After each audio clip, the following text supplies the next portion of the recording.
And just like that, it's Wednesday. No Neil Long today. He's got stuff. I don't know. I don't ask. None of my business.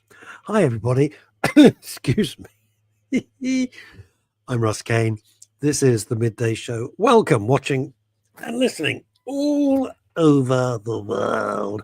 Not a bad day today. Nice. Makes such a difference, doesn't it? You see a little bit of blue sky, hear the birds tweeting, or don't hear the birds tweeting, just seeing the blue sky. Makes you feel better, don't you think? Makes you feel, it's uplifting. It gives you, that's why people I think abroad are much happier. Yeah, unless you're in Russia. Yeah. Or Kiev or somewhere. But otherwise, blue sky, good thing. It's a good thing. I got so much stuff to talk about today. I don't, I don't even know where to start. My problem is this, and see how you feel about it. You know that we, for the first time, have a strange mark on my thumb. I have no idea what the hell it is. And I thought it was a bit of dirt. It's not. It's some UK investors flee US bond funds. Okay, well, thanks for that. I hope you had a good bank holiday. Hope it was okay. Hope it was fun.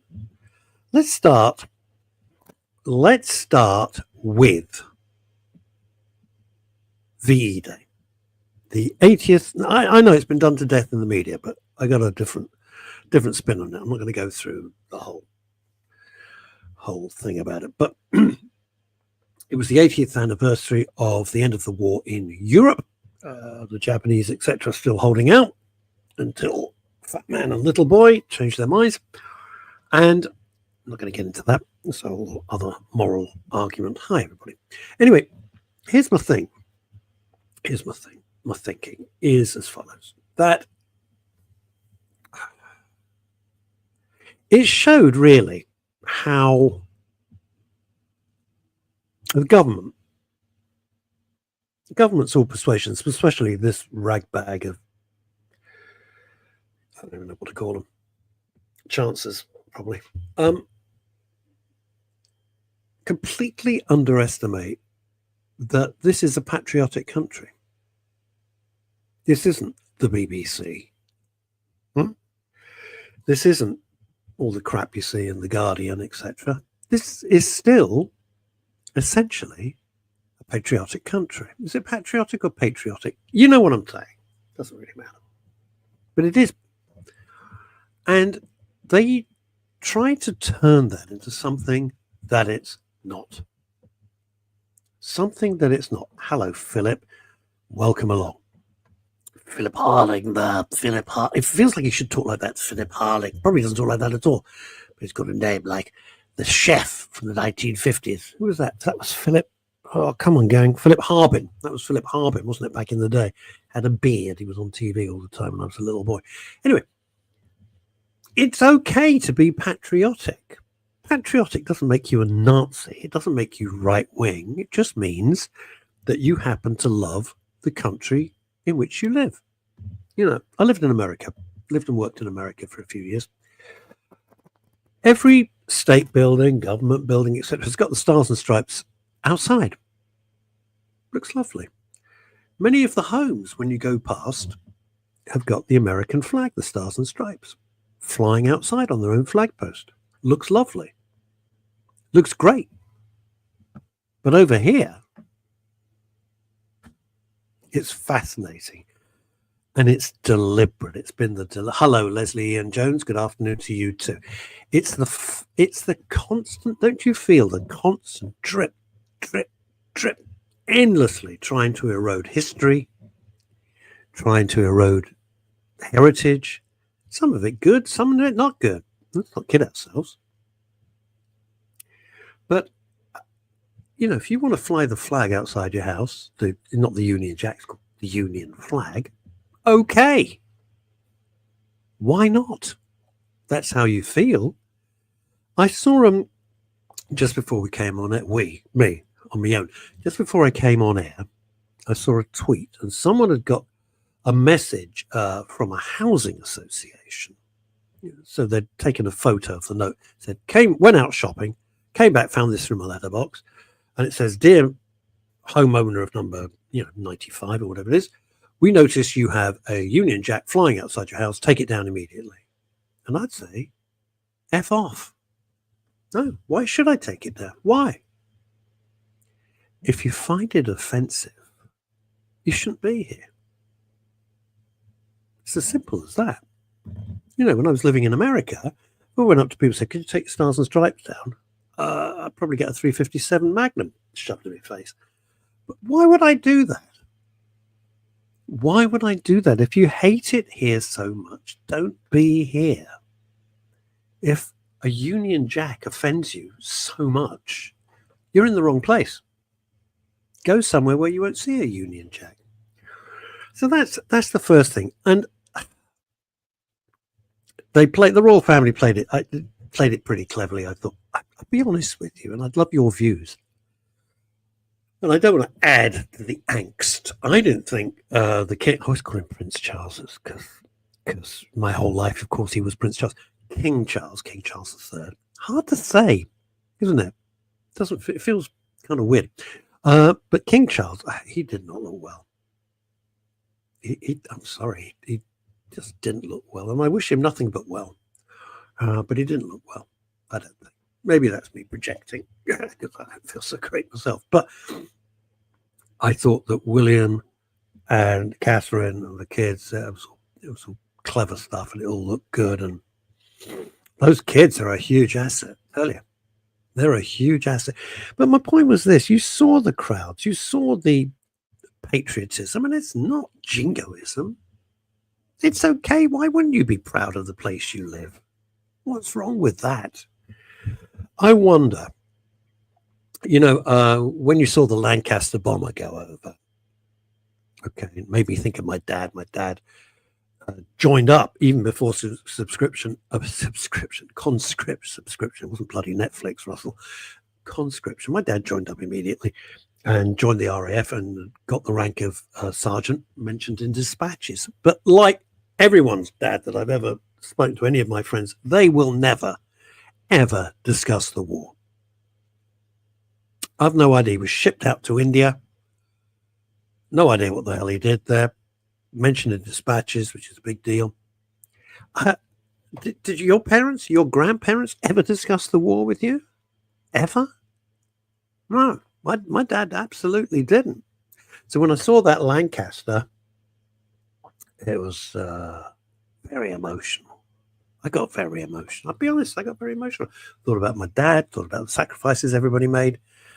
And so many people have said it, and they've said it some sarcastically, some half-heartedly. But, if those people who saved us from German Nazis, and would all be speaking, well, I wouldn't be here, but would all be speaking German right now. If they came back, what the hell would they think? What would they think? Would they think, yeah, that was worth it? Or would they think, what have you done? What have you done? How have you allowed this to happen? It's not going to end well. It won't end well. It's guaranteed. It just won't end well. But Paul Carroll, my father was a desert rat, and that's all he ever told me. They had it bad. That was tough. That was tough. Paul, that was a tough gig. I worked with in a company, and the chap had been in the desert, fought in the desert. Ooh, wasn't great. What have we got? Philip Harling. I've always been a fan of the royal family, but I cannot bring myself to calling Camilla Queen. Philip, with you all the way. Feels very odd, doesn't it? I've got nothing against Camilla whatsoever. I hear anyone who's ever met her says she's terrific. I'm sure she is. I think she's very down to earth. Charles obviously adores her, always has. My enthusiasm diminished when the Queen died. Philip, here's my view. And I think maybe it's an age thing, but every time I hear on the news, I don't watch the news, but if I hear it on in the background, the Queen attended or the Queen went, I think of Queen Elizabeth II. And I bet loads of you do. because forever and a day until we die, that'll be the Queen. Queen Elizabeth, who was always there throughout our lives, throughout our entire lives. That's all we knew. So it's very difficult. It's not that we don't like Camilla. Well, some of you don't like Camilla, presumably. It's like everything else. Some people don't like, cheese. I don't know. Or strawberries. What I'm saying is this. It's very hard to wrap your head around calling somebody else Queen. It just feels... I don't think of her as the Queen. And if, not for a million years, okay, but in 1,000 years, when King Charles passes, what happens then? Does she step aside? But I've been wondering about it. Right. So my enthusiasm did diminish when the Queen died. Right, here we go. Leslie Ian Jones. My mum and auntie were ARPs and land. So that's an air raid. Am I right? Air raid warden? Am I completely talking out my backside? My great aunt was an air raid warden. She was my Auntie Tessie. And land army. Stepdad was Royal Artillery. So I was brought up on El Alamein, Narvik. Not familiar with Narvik, I'll be honest. And Monte Cassino. Well, absolutely. Coming in from the northeastern United States, ladies and gentlemen, Asa Don Brown. Dr. Asa Don Brown. Here we go. Right. Welcome, Asa. Philip says, my dad was only 17 at the start of World War II. He was an apprentice at Rolls-Royce, and so he worked on the Merlin engines. Oh, the sound. The sound of a Merlin engine for a Spitfire is absolutely unmistakable, isn't it? You hear that noise in the distance, and you don't even need to look up. You know, on those rare occasions when they fly, that it's a Spitfire coming over. Thank God for them. Thank God for the young guys who flew. They were so young. It's always a thing, isn't it? That when you see the movies, it's always like somebody like Kenneth More. So when you're young, Kenneth More looked about 70. He wasn't, I know, right? And they all look much older. But the kids who were flying them were kids. They're like 19, 20, 21, 22. They're really young guys. So brave. So brave. And saved our bacon. There we are. So it's interesting that some people won't talk about what happened in... I think they just wanted to forget it. I think it was so traumatic that you just think, I never want to talk about this again. It's interesting because Asa will have a completely different view. And before you start shouting, Dr. Asa Don Brown, hear me out for a second. And I said this once when I did my stand-up in California, in Los Angeles. And we started talking about, I got into things, the differences between the UK and America, because I write a completely different script for America than I do for the shows in the UK, right? And I asked the audience in Santa Monica in the theater, which I'm delighted and thrilled to say was sold out. No one more surprised than me, I can assure you. Went out there completely unknown. And I said, how far was the nearest point where the Germans were going to invade the UK? What was the distance? And I threw it open to the audience. An American audience love talking. They're not shy. They want to have a conversation. They will make a stand-up show a completely two-dimensional, three-dimensional conversation, everybody chatting and having their own say. And they went, a couple of 100 miles and 500 miles. I said, the nearest point where the biggest mechanized army of the modern era was assembled to invade Britain was 23 miles. And there was a gasp in the audience. A gasp. They went, no, that can't be. I said, 23 miles. That was the shortest distance from the coast of the United Kingdom to the coast of northern France. At that point, the distance was 23 miles. And I said, you guys drive twice from that for a cup of coffee. And they understood. Because America, the United States, has never been at risk of invasion. And that was the big difference. That was the huge difference. And it showed in a really stupid way. I'm sure, Asa, you get what I'm saying here. You're thousands of miles away, mercifully. And I know the Japanese sent over balloons with bombs, which did more damage than was ever revealed, but nonetheless, there wasn't going to be a huge invasion outside of those wonderful 1980 action flicks with Chuck Norris. Anyway, so Dad's Army, one of the greatest comedy shows ever written. Perry and Croft, David Croft, Jimmy Perry, genius writers, genius comedy writers, wonderful characters and situation. It was just wonderful. Okay, so I'm a huge Dad's Army fan. Huge. May not be trendy, and I couldn't give a monkey's, right? And they took it, they sold it to America. And when I was living in the States, they did a pilot show of the American version of Dad's Army. Okay.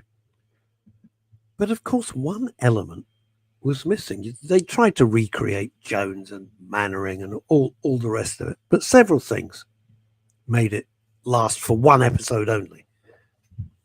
Number one, you didn't have that kind of pompous Colonel Blimp Mannering style in the American psyche. It didn't exist, really. Not like that. Not like that. And number two, underlying the whole of Dad's Army, and it's a real bugbear with me because I admire it. Underneath that was the threat that they were going to actually have to fight when the invasion came. The invasion was 20, 30, 40 miles away, and it could happen at absolutely any moment. Could happen any moment, right? And the other thing that they failed to convey in the American version of Dad's Army, that underneath the buffoonery and the silliness and the utter incompetence, these guys were willing to die. That's what gives the whole of Dad's Army its structure. That's what gives it its foundation. That's the skeleton upon which everything is built upon. That's the scaffolding of it. That these silly men, mostly incompetent, mostly not doing what the hell they didn't have a clue what they were doing. They were doing their best with very little. But they were willing to die because they were patriots, and they realized that they were the last line of defense back then. As terrible as it sounds, of course, it would have been an absolute disaster. We know that. You know, Germans would have come in and bing, bang, bong, that would have been that. They would have lasted about a day, but not the point. They were never cowards. It's very interesting. That's why the American thing. What have we got? Leslie and Jones. What have we got? Perception of war. Please learn President Trump against Germany and Japan differ. UK 39 to 45, USA 41 to 45, China. Oh, yeah. China 37 to 45. Very, very interesting. When the wars actually began and didn't begin and all the rest. Anyway, that was that. That's my little thing. I thought that VE Day celebration was great. I thought it was wonderful. But it shows these Marxists, these socialists who are trying to erase everything. You're going to have a job on your hands. And of course, we saw what happened with the elections. Can you imagine if they hadn't done their shenanigans and scrapped some of the other elections? So the elections for reform were absolute punch in the face to Starmer and his cronies.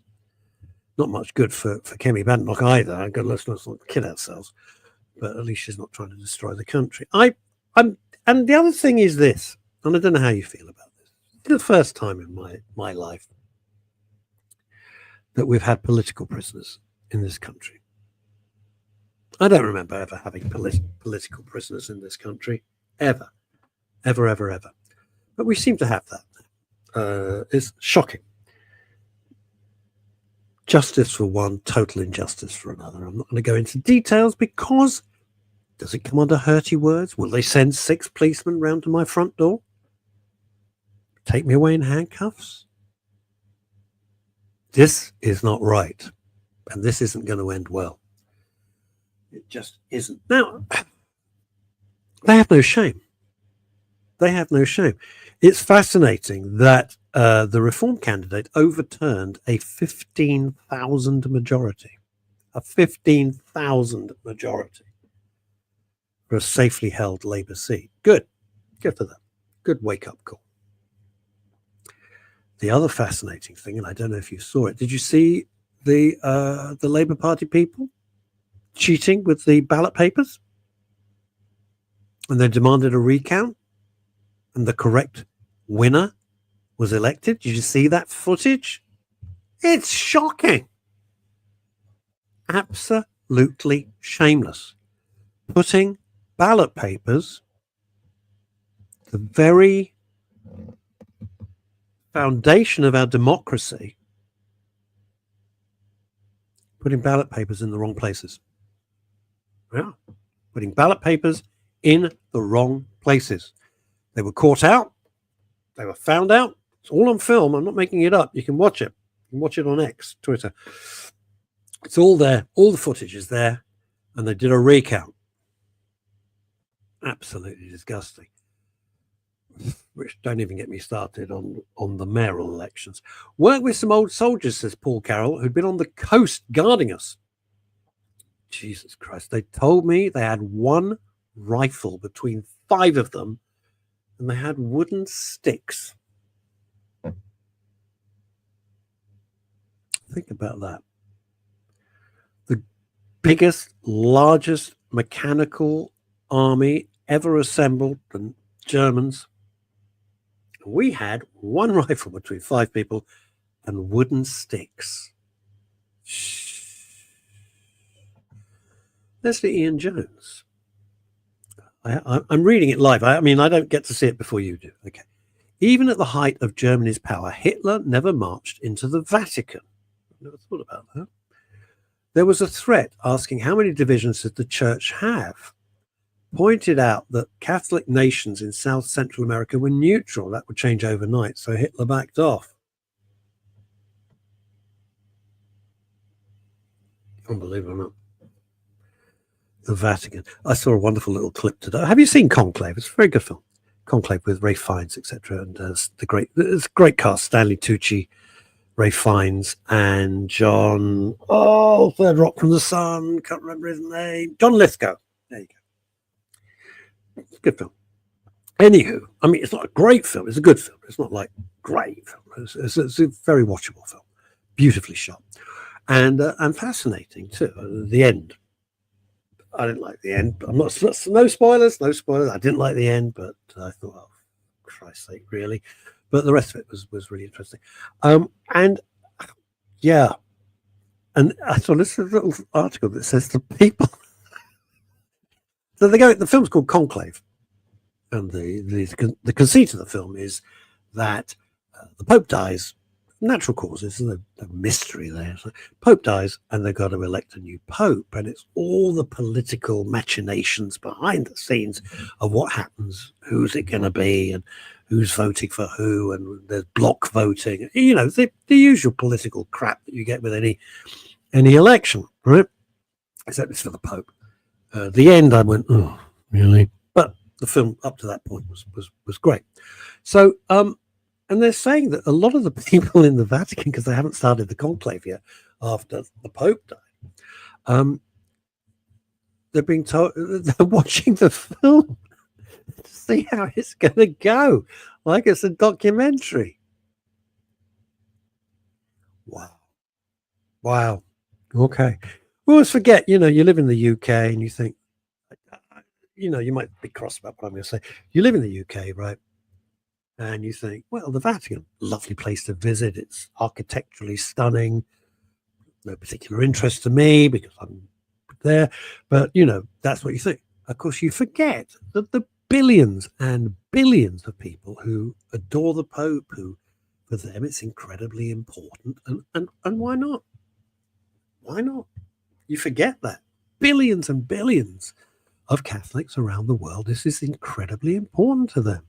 Robert Van Buren, hello, Russ. Hello to you, horologist to the stars. And Barry J. Allen. Afternoon, Russ. I hope you're all right, Barry. I hope things are okay. I'm digressing now. I've got nothing more to say about the Vatican and conclave. It is what it is, and they'll vote wherever they vote. And I'll still be going down to Lidl to buy toilet paper and bread. You know, I'm a realist about these things, and good luck to whoever they get. I hope they get the right guy. I was thinking about social media. No, I'm not going to go in that particular rabbit hole. Do you have people on social media that you've never met in your real life? They're not friends. I mean, in other words, they're not person. Hi, hi, how are you? I'm fine. They're not friends like that. But do you have people that you have followed, or you occasionally you interact with, or something like that? You know what I'm saying? And you kind of think that you get to know them.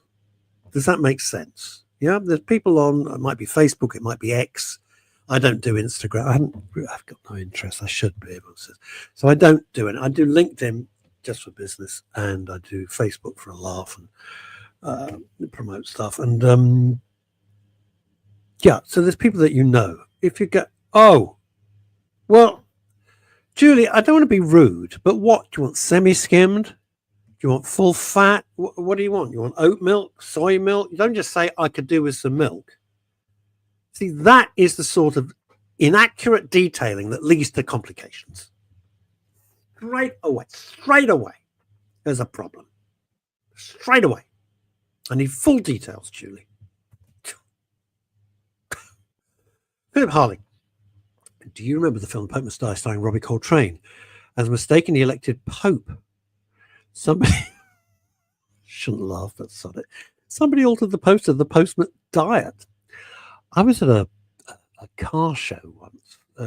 It was out in the open. It was lovely. It was all fields. It was a beautiful sort of classic car thing.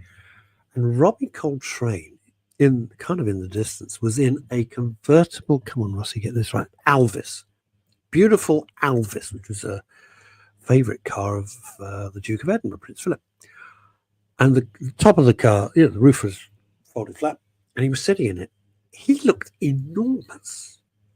He was just vast, like huge guy. Great actor, Pope Must Die. The only time I ever saw him in the distance, driving across the field from one area to another in this convertible Elvis, and he just looked disproportionately bloody huge. Anyway, what I was going to say is this. Right, let's see if I can. I'm going to see if I can find this thing. I probably won't be able to find it now. But there's somebody on X. I've never met her. I've never spoken to her. She's not a real life, not a real life friend. But I followed her story with some boy. This is so slow today. I don't know why it's so slow.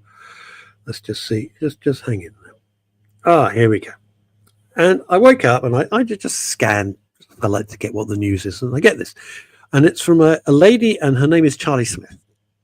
I've never met Charlie Smith, but I've followed her over a couple of years. And I know she's suffered with mental health issues because she says it. I mean, that's how I know, right? And she goes, this feels very hard to write. But earlier I tried to end my life. Not what you want over your coffee, is it? I'm currently in hospital awaiting assessment, not sure what the future holds. Fair enough. And then we go on to, if anyone has any pet pics or other cute pics, I'd really appreciate the distraction. Come back to that in a minute. Hang on, Dave Sleep. Be with you in a mo. So this post of hers has got 614,000 views, 6,844 likes, and 116 reposts. And I wrote something about, hang in there, or I don't mean hang it. Stop it! Stop it! You guys, what are you like? Anyway, but Charlie Smith, let's just see.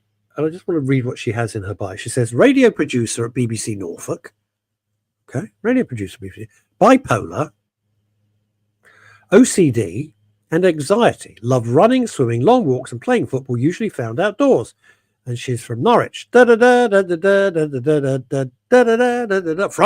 Norwich, it's the sailor. And she got 105,000 followers. Okay. And she, I don't know if you see any of this. Look, she's the one not wearing glasses. All right, that's her. Okay, that's her. And then she does this, and I've got a question for you. It's a whole. Then another post was on the 20th of April. For various reasons, I've been struggling with my self-esteem quite a lot lately. But today, dressed up for a meal out, I actually feel all right about myself, so I thought I'd share a photo. So there is a nice photo of this lady. Perfectly nice. How do you feel about people sharing all of this? Do you think it's a good thing? Do you think it's a bad thing? Do you think it's valid? Do you think it's attention seeking? Are you supportive of it? And I'm going to, Dave Sleet, you boy, come here. Dave, what do we got? So greetings on all. Apologies late driver. I hope you're well enjoying your day. My point is this, I guess, right? There's this person, and I feel, we're human beings. We feel for each other. Unless you're Keir Starmer, obviously, Angela Rayner, or Jessica, what's her name? I don't think of her name, Jess Phillips, any of them, or David Lammy, or indeed Millib. You couldn't make them up, could you really? Anywho, put them to one side. Let's have a nice day without them. Let's have a nice day despite them. Okay. And so as a human being, you feel someone's suffering and you think they've got to go to such an effort just to go out and have a drink or go to a restaurant and have a snack or something. You think it's a big deal. For most of us, we don't think twice about it. But if you're crippled, I use the term advisedly, if you're really crippled by that form of anxiety and OCD and depression and everything else, it's a huge deal. So do you think that it's a good thing that somebody like Charlie Smith and other people share this? Do you think, whoa, that was fun. I just crashed everything. What happened there? I think that was Charlie Smith coming back to get me. Hang on. Hold your horses, everybody. Don't panic. Don't panic. All right. Right. Do you... what happened there? The weirdest thing. Boy, oh boy. That's weird, huh? Is that weird? Hang on. Okay. Do. Live, baby. It's live. Do you think it's grandstanding? Do you think it's attention seeking? Do you believe it? I'd love your views. I have no idea. I don't have an answer, by the way. I don't have an answer. Most of me, the biggest part of me thinks, well, thank you for sharing. And if we can help. Ladies and gentlemen, speaking of help,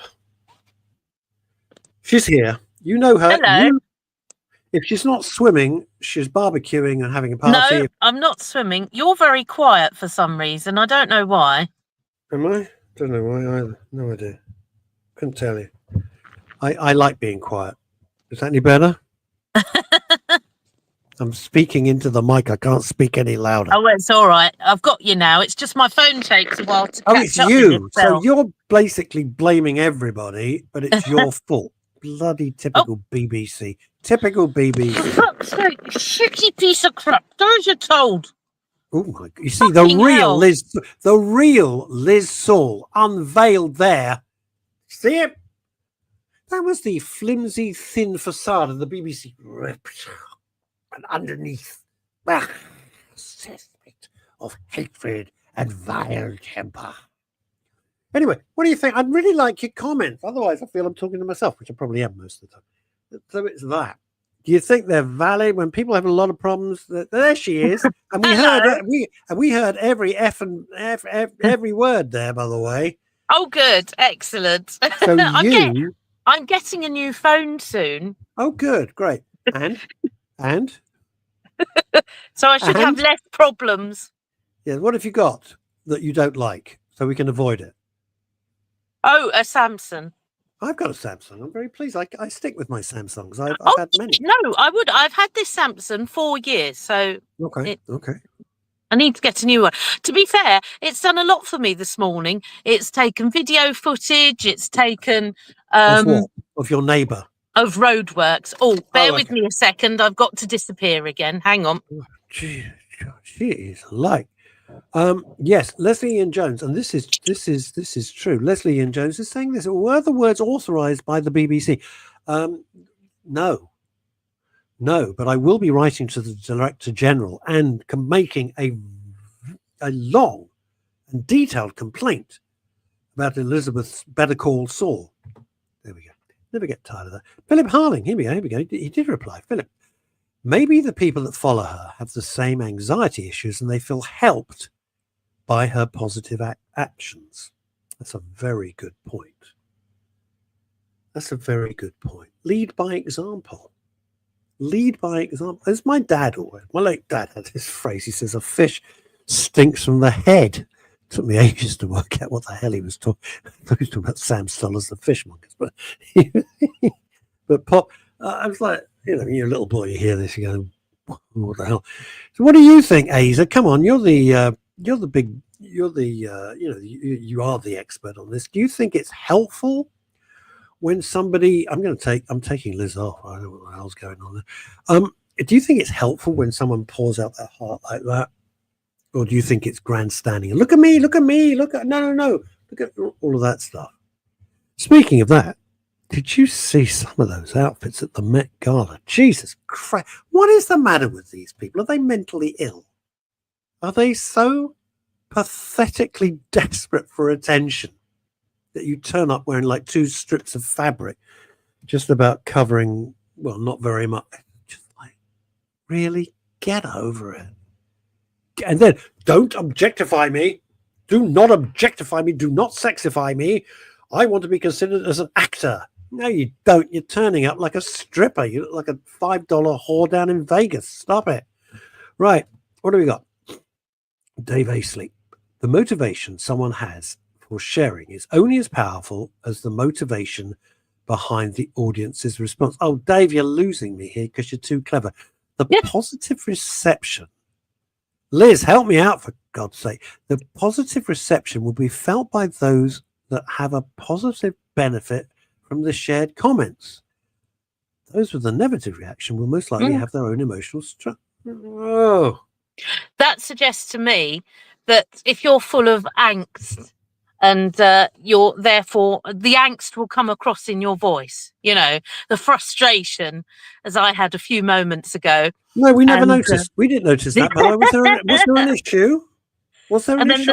We didn't see it. And then the sudden panic because I realised that where I parked, I couldn't. So I needed to move fast lane of the M25. No, the fast lane of the M25 wasn't a brilliant choice.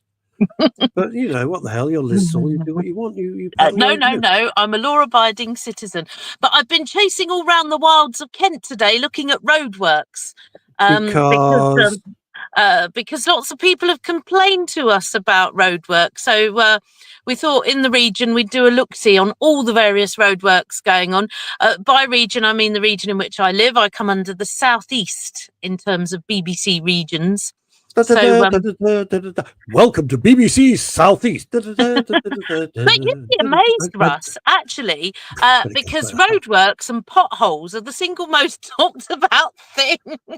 Well, of course they bloody are. Look, here's the thing. We can't do anything about the war in Ukraine. You're not going to do anything about the situation in the Middle East. You're not going to do anything about Putin or Trump, but you can get very pissed off about a pothole and eventually somebody will come and fix it. That's the logic behind it. Yes, council websites now have forms that you fill in to tell them where the pothole is, and then they'll send someone to go and fill it in. Do they say what year they'll send somebody to fill it in? Well, that is also another moot point that's up for discussion. Moot. The other very brief thing I wanted to say, and it's quite sad. Take your time, baby. Take your time. Well, no, I can't because I'm sort of on a very mini lunch break and I've got to go back to work. But I did say I will pop in and hello. There are times, ladies and gentlemen, I despair. This is one of those times.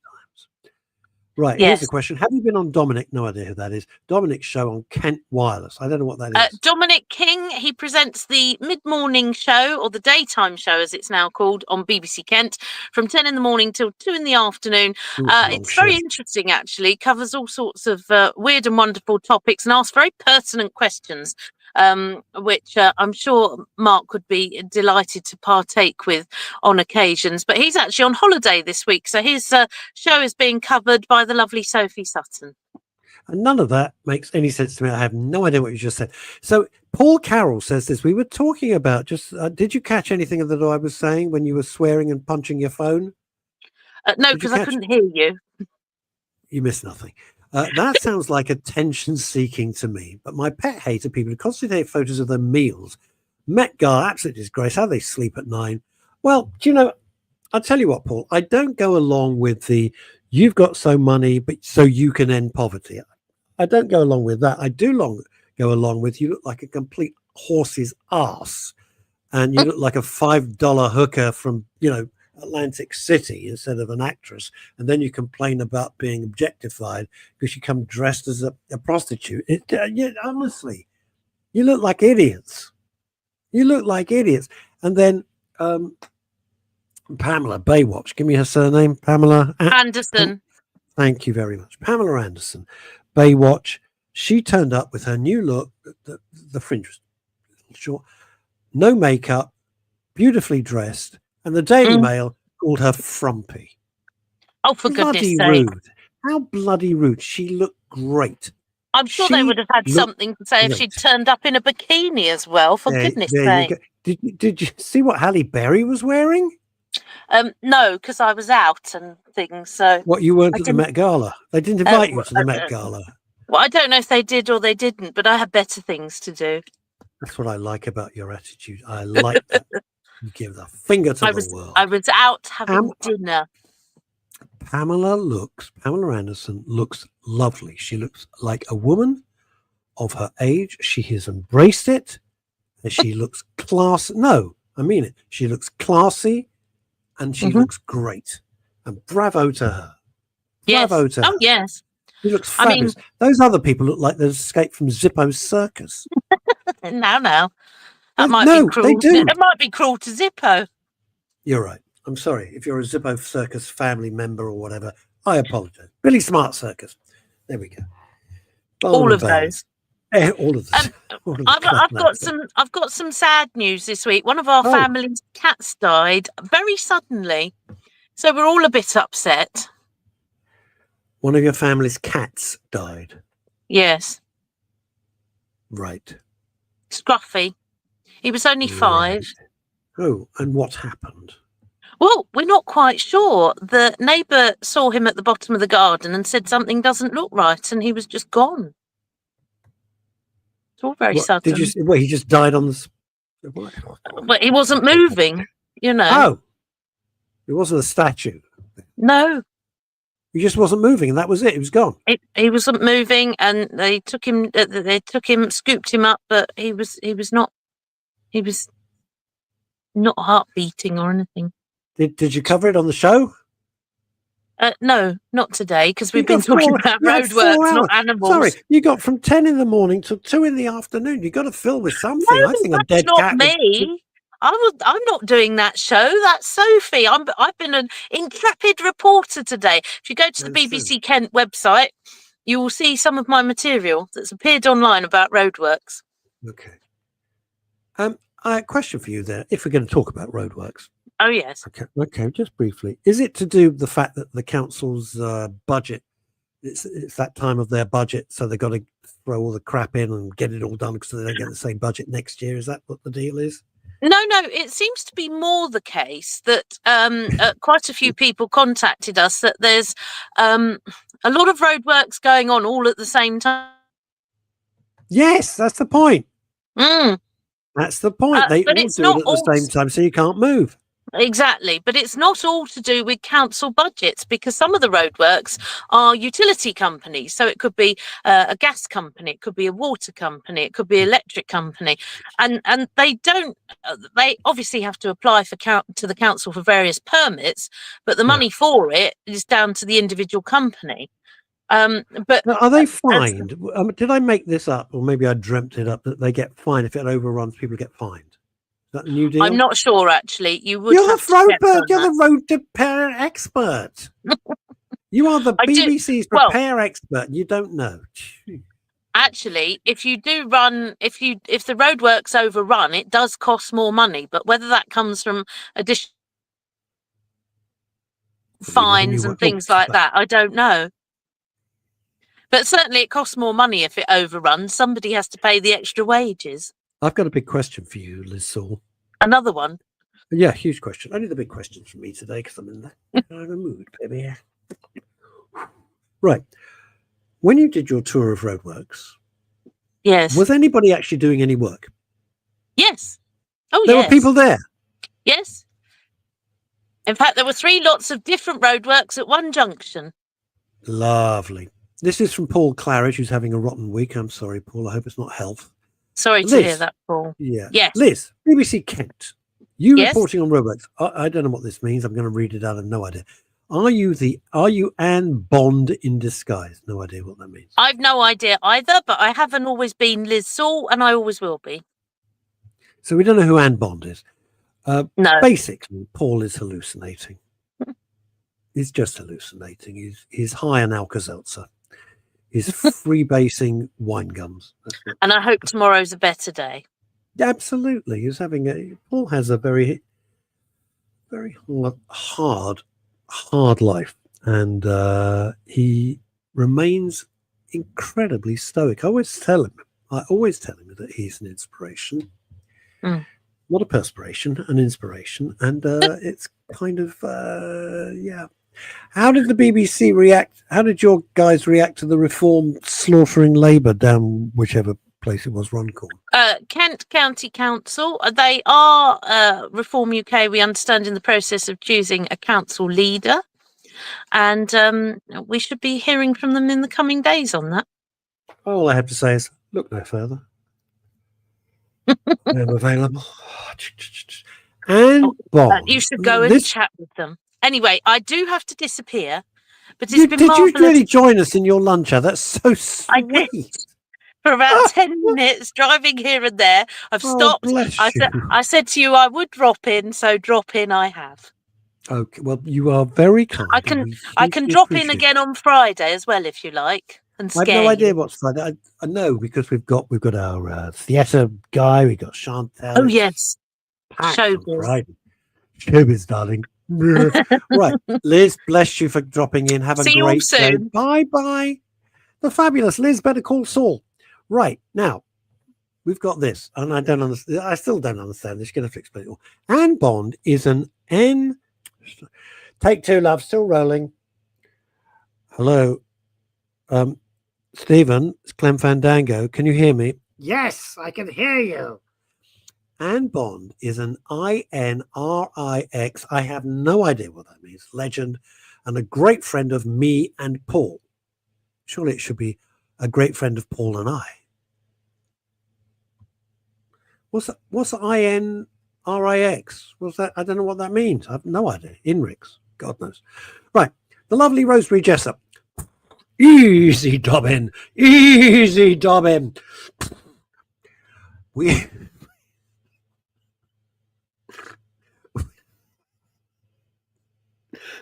Swear to God, some days. We live on a quiet lane.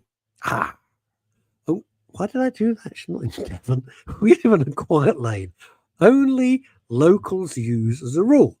But the main lane has been blocked for a week now, and the traffic noise is insane. Traffic noise. I bloody hate it. Am I the only person who sometimes just needs silence? I mean, utter. I don't want to hear anything. Like nothing. I just need absolute silence, because sometimes you get so wound up. Ethan Brown coming in from Northeast United States and New York State. Per your query. Okay, serious stuff now. I firmly believe there are no absolutes to your question. Okie dokes. On one hand, people share personal details to encourage others with similar challenges, e.g. Sir Richard Branson, Michael J. Fox, yes. Then there are those who are attention-seeking. The attention seekers are often yearning to fill a void or an absence in their personal lives. Yes. Yes. I believe this. I'm going to leave that comment up because it's important. I firmly believe this, seriously, that if somebody has come through with issues. Paul Claridge. I'm not putting him up as a shining example. I'm putting him up as an example. All right. Cancer. The sort of cancer every man fears. Anybody fears cancer, obviously. It's bloody scary, I know. Anyway, I know too well. Anyway, what I'm going to make is if something happens and you can say, look, it's shit, but I'm still here and I survived and my life is different, but this is how I'm living. I think that is hugely inspirational.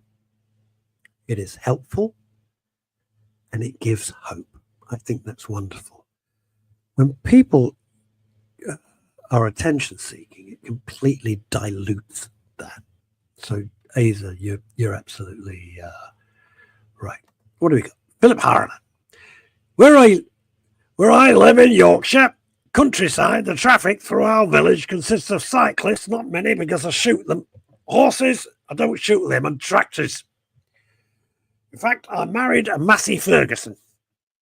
Where I live in the Yorkshire countryside, the traffic, I think that's fabulous. I couldn't imagine anything so idyllic. I don't know, being a Londoner, right, but then living in New York, I think I'd go insane in about 3 days. I'd love it for like 3 days. And then I think, what am I going to do? What am I going? I know, I'll buy the Women's Institute, turn it into a global brand. I don't know. I'd just go mad.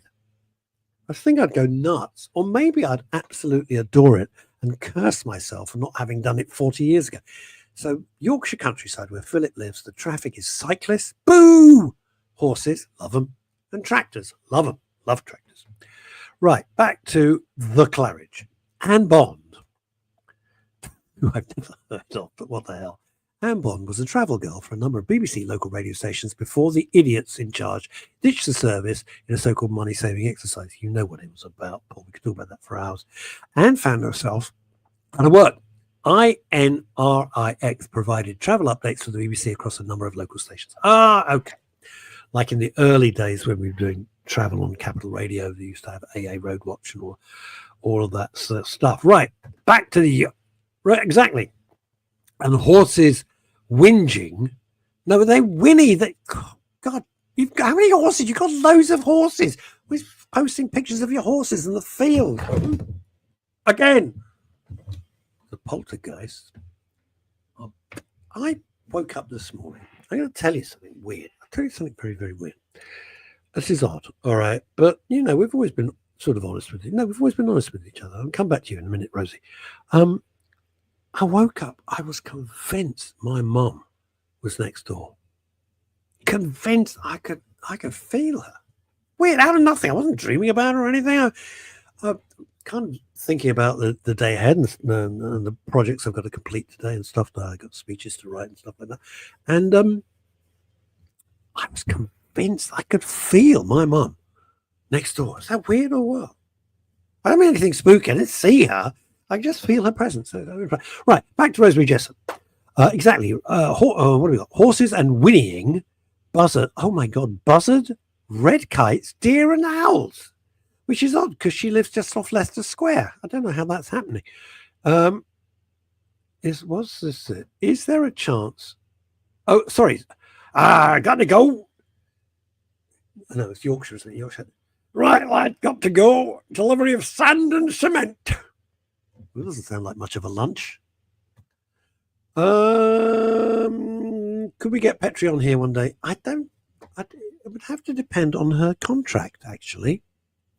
It would have to depend. She'd do it because she's a mate, but and it would be funny. But it would depend on her contract with News Corp. If she's allowed to do it. If she's allowed to do it, I'm sure she'd do it.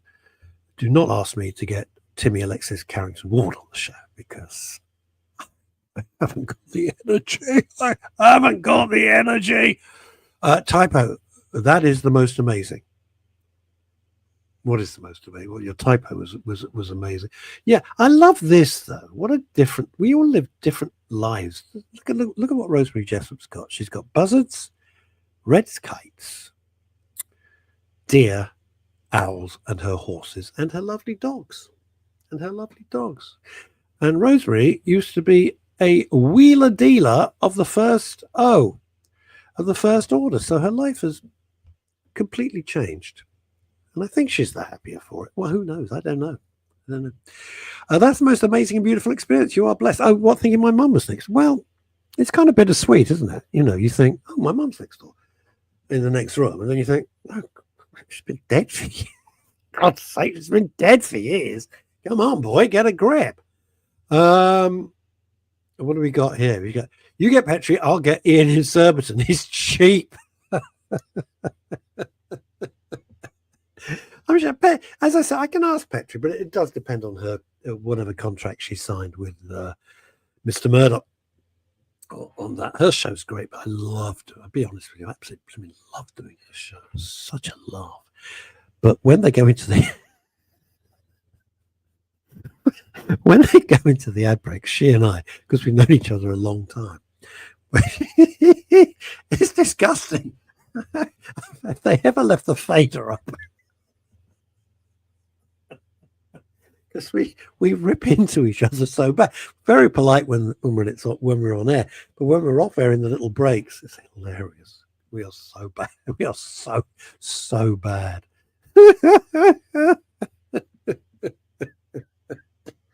Oh, God. Oh, Lord. What's everybody up to today? I never ask you, and I should. I've got speeches, but after this, I've got speech. I'll attempt to give the dog a walk. Well, a crawl. I mean, it depends on her mood. It's the slowest thing. I mean, bless her, she's 60. But yesterday, right, like last few days, she's done bugger all, nothing. And then yesterday, I'm out with her, and there was like a fallen branch. She just jumped over it. This is the dog that won't get up a curb anymore, right? She won't get up a curb. Usually I have to pick her up the curbs, get her down the. I mean, you know, she decides to be very frail. I mean, she doesn't know what the hell she's doing anymore, but she's my dog. What can you do, right? Had her since 7 weeks, and then there's this branch, and she just leaps over it like, you know, like Nijinsky. And I stood there like staring at this little mini schnauzer, thinking, "What the hell? Where did you pull that from?" I think she's gaslighting me. Leslie and Jones, secret. Sometimes producers leave the fader up with a caller who hears what's going on off air. I'm sworn never to reveal. Yeah, well, Neil and I were talking about last week about somebody at Capitol. Silly boy. Silly boy. But the first rule of radio is you do not chat up listeners. It's just silly thing that the fellow did. Got fired on the spot. There's some things that you just can't. So, you just can't. Lucy Powell, talking being fired on the spot. Lucy Powell, right? Dog whistling for the grooming gangs. But you'll be pleased to know that Keir has accepted her apology. So that's okay. We can forget all about it now. They are shameless, aren't they? Shameless. Utterly shameless. I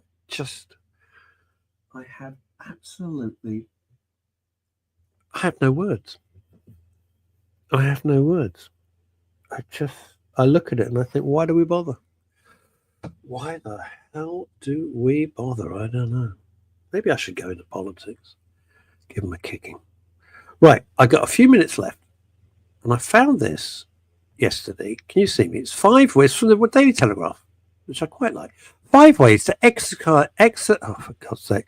Stephen, this is Clem Fandango. Can you hear me? Yes, I can hear you. 5 ways to exercise the vagus nerve and cure your anxiety. This electrical information superhighway may be the key to boosting mood, immunity, and more. Right? Why the vagus nerve is having a moment for much of the 20th century. The wandering nerve. I was born under a wandering nerve. Named for its Latin translation, has largely been ignored, disregarded, blah, blah, blah, blah, blah. Oh, it helps bladder function. Oh, thank gosh for that. Lower blood pressure. Well, we need that. Help control blood glucose. All right, it does. everything, right? Does everything. Breathing. So the thing they've got, diaphragm, I can't even say it. Right. So breathing, abdominal breathing, a technique that activates the vagal pathways. All right, well, that sounds right. We can do that. Slowly exhale through pursed lips for 6 seconds, 7 seconds, gently contracting your abdominal muscles to push out all the air. That can be very dangerous if you're sitting on the C10 bus. You want to be very careful you sit next to with that. The vagus nerves, right, so, all right, breathing, we can get that. Neurocism, and this is where the whole article falls apart like a soggy blancmange. Clip this wearable neuromodulation device to the outside of your ear, and it'll say, no, bollocks. Right, diet, okay. Put the vagus nerve has the power to stabilize the heart rate, usual fatty fish, which are healthy, mackerel, sardines, plenty of nuts, seeds, walnuts. Oh, pistachio, that's all right. I don't like. Right, okay. Pulsetto. Featured in tech millionaire Brian Johnson, isn't he the lead singer with AC/DC? Netflix documentary, Don't Die, the Man Who Wants to Live Forever. I couldn't think of anything bloody worse than living forever. I've had enough now. This piece of kit is, so basically, then we got have an ice bath. You can sod off from not having that. Basically, what they've done, interestingly, is got a whole load of fancy pants gadgets. And it's like an advertising piece, isn't it? Well, an advertising piece. Daily Telegraph, we expect more from you. Yeah, we do. Right, I will be back, God willing, on Friday with our fearless. Is he on? I think he's on. Jonathan, don't interrupt me, Baz. The wonderful Chantal Rickards. Phil, Dave, if Mr. Murdoch lets him have some spare time. It depends. Until then, have a lovely day. The weather seems nice. No hurty words and stay out of trouble. Bye, everybody, and thanks for playing along. You're bloody marvellous, the lot of you. Seriously, mean it. Bye-bye.